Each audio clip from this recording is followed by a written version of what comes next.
Used to be Wood County was the main population, but when I had to file, I filed up in Lucas because that's now the biggest population of the district. So it's a little bit of a different district than it was before. I've grown up in Holland. I grew up on my grandfather's farm, and my kids are the 5th generation to live there on that farm.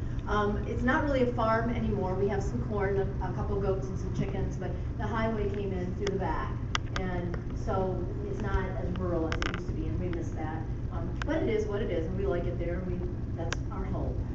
I have a degree in engineering from the University of Toledo, and then I went away to school, to seminary, to Gettysburg, Pennsylvania, and I got a degree in theology, and I'm an ordained Lutheran pastor in the Evangelical Lutheran Church in America. So I know you have some ELCA churches. Zion, I believe, is an ELCA church, and some other ones here in Defiance. So that's my denomination. I'm actively serving in church right now. I serve a small congregation over the border of Michigan in a town called Riga, and I've been there for 8 years. I was at a church previous to that for 6 years. So I've been 14 years in the parish.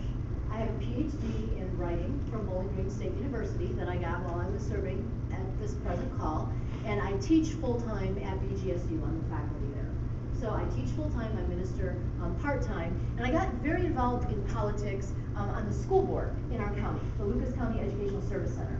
They had a vacant seat, they needed somebody to run, this was in 2007, and I ran for that seat, and it ended up being a contested race. There was someone else running, and so I ran a very competitive race because it took in the whole county, and I got to know a lot of people out there, and I won that time, and then I won for re-election this past November. And I was the regional president in 2011 of the Ohio School Boards Association. So that encompasses 21 counties. So all of District 5 plus some out towards Sandusky. So I love being on the school boards. It was a great experience for me, and I learned a lot. And when this opportunity came up, I jumped on it. And I'm really excited to be doing this. I'm married. I have 3 kids. I have a son who is almost 13. He plays the tuba and will be in the marching band next year, so he's very excited about that. I have a daughter who is 8 and a half, and I have a little girl who we're in the process of adopting. She's 3 and a half. We are foster parents, my husband and I. We've been fostering for 4 years, and this is the first child we've had that is going to be staying with us. We've had lots of kids in and out, but this little girl doesn't have any home to go to, so she's going to be adopted by us, and we're excited about that. So that's a little bit about my background, and this is the first of 30 town hall meetings. It's really exciting to me to do this. I love the opportunity to come to these different towns, see the lay of the land, and talk to the people. And my inspiration for these town hall meetings, the opportunity to come out and hear from you, as opposed to me being the one who talks. We had thought about this for a long time, and so we decided to go ahead and do it. But it's just kind of funny because after we got into this, I ended up talking with a gentleman who had been an assistant to Representative Gilmore. And you remember Representative Gilmore was there before Bob Lennon. And his assistant, and he was an aide to him, who worked with him down, I think he worked in DC, but maybe he worked at the office, I'm not sure. But he was a very close aide who's now an elected official. And he said to me, and Republican, and he said to me, you know, one thing that Mr. Gilmore did that always got a good response was he had town hall meetings. He'd go out and meet with the people and let them talk to him, and sometimes they'd beat him up really bad. But he was okay with that. He could take it because he felt like he needed to be out there with the people. If they had something to say, they should have a right to say it, and he should have a right to hear it. And I really appreciate that. Mr. Gilmore and I have many different stances on lots of issues, but I think if an idea is good, it doesn't matter what side of the aisle it comes from. And I think that the town hall meeting idea is a great idea. And so it's fine that a Republican did this, and now I'm doing this because I feel like good ideas are good ideas, period. So that's why I'm out here doing this, and I'm really excited to continue this throughout the rest of the campaign. And I'll be in areas that are close. So if you know somebody who wasn't able to be here tonight, I may even be back in Defiance before the election cycle for another town hall meeting. I'll be here for lots of other events, but I may be back for another town hall meeting as well. So I've done a lot of talking now, and I'd really like to hear from you. So all I'm going to ask is that we keep the dialogue respectful. So I tell people, feel free to ask tough questions, feel free to disagree with me. That's great, but I always say we just need to all respect one another, and restore civility to our discourse. So, yeah, so ask away. Or I'll keep talking if you don't want me to talk for another hour. Yeah, go ahead. What are your goals when you are elected to Congress? Okay, this is a great question. I was just out meeting with some other people in Napoleon, and the same question came up. And I said, you know, I think a lot of times when people are running for Congress, they come out and they'll say, well, when I go to Congress, I'm going to do this, this, this, this, and this. And we have to be realistic. If you're elected to Congress, you're one of 435 people. And your first term, and your second term, and your third term, and for a while, you're pretty down low on the totem pole. So you don't have a lot of juice, I guess you could say, to go out there and say, well, I'm going to lower taxes on this, that, and the other thing. You can introduce some legislation, you can try to help, but your ability to do that is somewhat limited. And anyone who comes out and tells you that they're running for Congress, or as your congressperson, they're going to do this, this, and that's not feasible. That's not feasible. What is feasible is always voting in direct response to what your district needs and wants, and listening to the members of your district, and coming up with legislation, and working with other people in Congress to sponsor legislation that directly impacts your district, and fighting for federal funding for issues in the district. So, I've seen examples such as with the payroll tax cut extension. This was a vote that came up, and Northwest Ohio has the highest unemployment rate in the state. You would think that our representative would be trying to extend unemployment benefits because he knows how many of his people are unemployed. But Mr. Ryder really struggled with this vote. To me, that would be a no-brainer, because here I am with this high unemployment rate. Now, maybe if I lived in a state that had a very low unemployment rate, I would say, well, this really isn't a problem for us. But I really feel like your votes need to be responsive and reflective of the people in the district. So that's one issue. The other issue is, as I go out through these town hall meetings, I'm learning. And I'm learning what matters to you. So I'm not coming out with my agenda and saying, well, I'm going to do this, this, this, and this, regardless of what you want. I'm coming out and I'm hearing you talk to me about the water separation issues. And I'm going down to Findlay and I'm hearing people talk about the flooding issues. And I'm out in Paulding County hearing people talk about the wind energy issues. And those are the things that need to be taken to Washington and dealt with. So it's not what I want, it's what you want and my responsiveness to you. Those are my issues. Yeah. I'm Mike Porter. I live over in Paulding County. There you go. Miss Representative Bob Latta called me one Sunday afternoon and said to stop over to the courthouse over in Paulding Monday morning. I'd like to have a one-on-one talk with you. And I've been saving this till I see you face to face to tell you what Miss Representative Bob Latta had to say to me. Okay. And I'm not going to refer to him as a representative because he's misrepresented our district ever since he stepped in foot in that office. And it makes me mad every time I read this crap he puts in the newspapers so we get local. Well, it's nice to meet you, Mike. And Tell us the story. I got the invite, and I go over there, and the first issue I talked to him about was health care for elderly, Medicare, Medicaid, stuff like that. My dad worked 39 years at General Motors, salary. He didn't have no union behind him when he retired. Before they even went through the bankruptcy, about 4 or 5 years ago, they took every benefit he had away from him. Yep. All of them. So he's getting $126 odd a month for his health care from his pension, that he, pension and everything that he was guaranteed when he retired in 1986. So the only thing he had is Medicare and a small supplemental that he bought when mom's got together. Mom's got dementia, and dad's 85 years old. And they're both now they're both in assisted living. So I tell you, there was just about time when the bill was going around the House, and I can't think of the representative's name, the cutthroat from up north, Minnesota or whatever, and he wanted to do away with Medicare pretty much, So yeah, Ryan, I couldn't think of his name.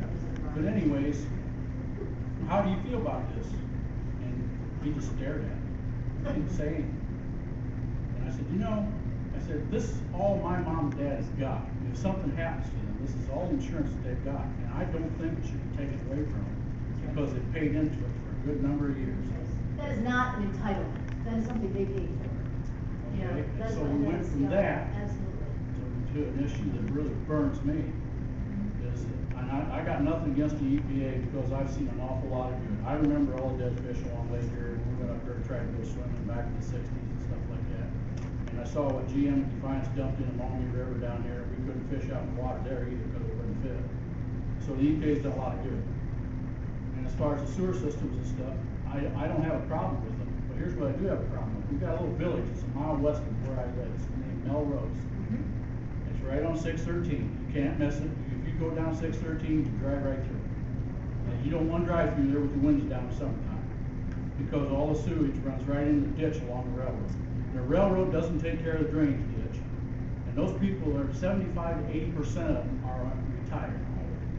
Okay, 75 to 80% of them voted for Misrepresentative Bob too. I'll tell you that right up front, because I know that for a fact. So anyways, I said, look, the village is broke. They ain't got any money. But, you know, EPA's gonna mandate that they have that taken care of. If the town goes bankrupt, Brown Township eats the whole village. And then I gotta pay for a sewer system that I get absolutely no benefit out of. So I said, how about getting some help, Bob? What can you do? Well, I think we'd probably be money ahead if we went in there and relocated all the people that live in that village and flattened it. That's his exact words. And his secretary sat there and wrote it down word for word, because I watched it. So if you wanna find out, that's all you gotta do is find out where I talked to him on that 1-1 over there in Paulding's little courthouse annex. And that really upset me when he did that. And the West Bend newspaper comes out of Antwerp, and I wrote to you about that, and you need to answer him on them bullshit letters that he puts in that newspaper. Because, and that's just what it is. There's nothing helping anybody in this district when he puts those letters in there. Nothing. And every time he's got a shot, he's kicking our president and he's kicking the Democrat Party. And I'm sick of it. He doesn't give any answers to take care of the problems, Right. but he's right there to kick everybody while he can. Right. And, you know, that's why I said, I hit him every time I get a chance, you know, in response. Defiance paper won't print me anymore, because when they went to the Right to Work issue in the newspaper one day, and I called Todd Helberg, and I told him to take the paper and what he could do with it. So they won't print my editorials to him anymore. That's why I don't write in there anymore. But I try to hammer him as much as I can in the West Bend News, and that's the only newspaper he writes in Paulding County. Progress doesn't have anything political in it. So that's the only paper that's there. It comes out once a week.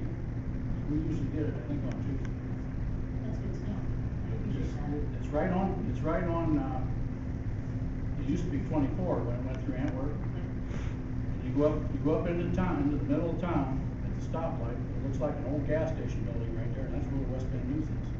And if you get a chance, stop in there and talk to them people, they'd be more glad to talk to you. I will, send me that information, because I'm hearing you say this, but I'm not gonna remember it necessarily, so, and I know that I'll send it to you. yeah. But I'm sure you'll probably remember my little talk. Oh, I know I'll remember that, I know I'll remember this, Mike, I know I'll remember this, Mike, but I just won't remember the newspaper and everything else, because, yeah. So I dealt with his dad back in the 80s too, and he was a jackass too. Okay, all right, okay, we're gonna rein it in just because I wanna make sure everybody gets their chance to talk, but thank you, yep, yes, go ahead, sir.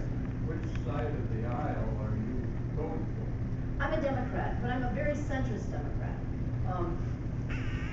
It's funny that you would ask that question, because people do ask me that question. I did an interview with a young woman from BGSU for the BG News, and she said, well, now, I thought you were running as a Democrat. And I said, well, I am. And she said, but some of your stuff looks like it's Republican. And I said, well, because when I think something is practical and pragmatic, I'm gonna use that idea. And again, this type of an event is practical and pragmatic. I don't care what side of the aisle it comes from. So I'm running as a Democrat, but I'm pretty near the center on many things. My mom was a Republican, cradle to grave. My dad's a Democrat. I learned how to work with both sides of the aisle. That's what I do. So.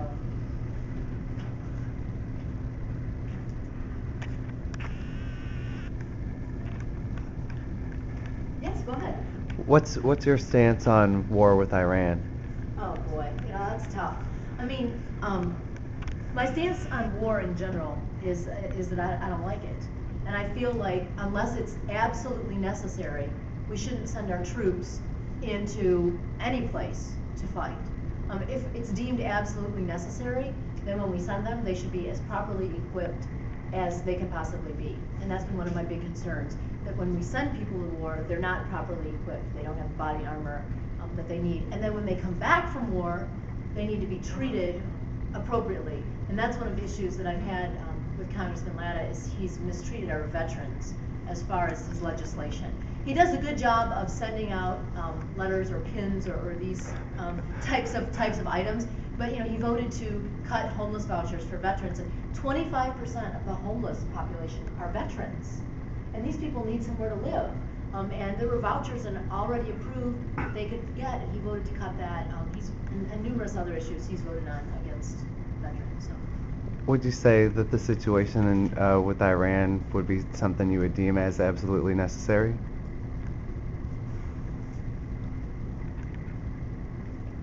I'm not sure. I don't feel like I know enough to answer that accurately. What do you think? I don't feel that it is. When our own Secretary of Defense says that they're not planning on developing a nuclear weapon, Yeah. that doesn't that conflicts with the story from the administration. So to me it's just another just like in Iraq when they said there were weapons of mass destruction, they sold us this story and we went over there believing that it was going to defend America and protect us, Right. and then the reality was that they didn't have those weapons, and we knew that. And it's my fear that we're going to send The same our thing. countrymen over there to die for something that we know is alive, and I don't want to have to feel responsible for that. Sure. On this issue, Yeah. it was leaked from Netta's office that Israel is talking about attacking Iran. Okay. So we won't start a war with Iran, but Israel will, and then we'll have to follow with Israel. If Israel starts something like that, should America follow behind it? Yeah, that's a tough question. I mean, and the tough part of that is that, you know, we're very interconnected with Israel. I mean, we are big supporters, and we have that tight relationship. But I don't know. I mean, this is an issue that I really struggle with, because I just prefer to be as cautious about sending our troops into war as we possibly can be. And I feel like in order to make a decision like that, I'd really have to hear a lot more from the Joint Chiefs and more reports. That I just feel like too often people say, oh yeah, we should do this or we shouldn't do that, and that there has to be nuanced thinking involved. And so I can't really give you an answer, and I'm sorry about that.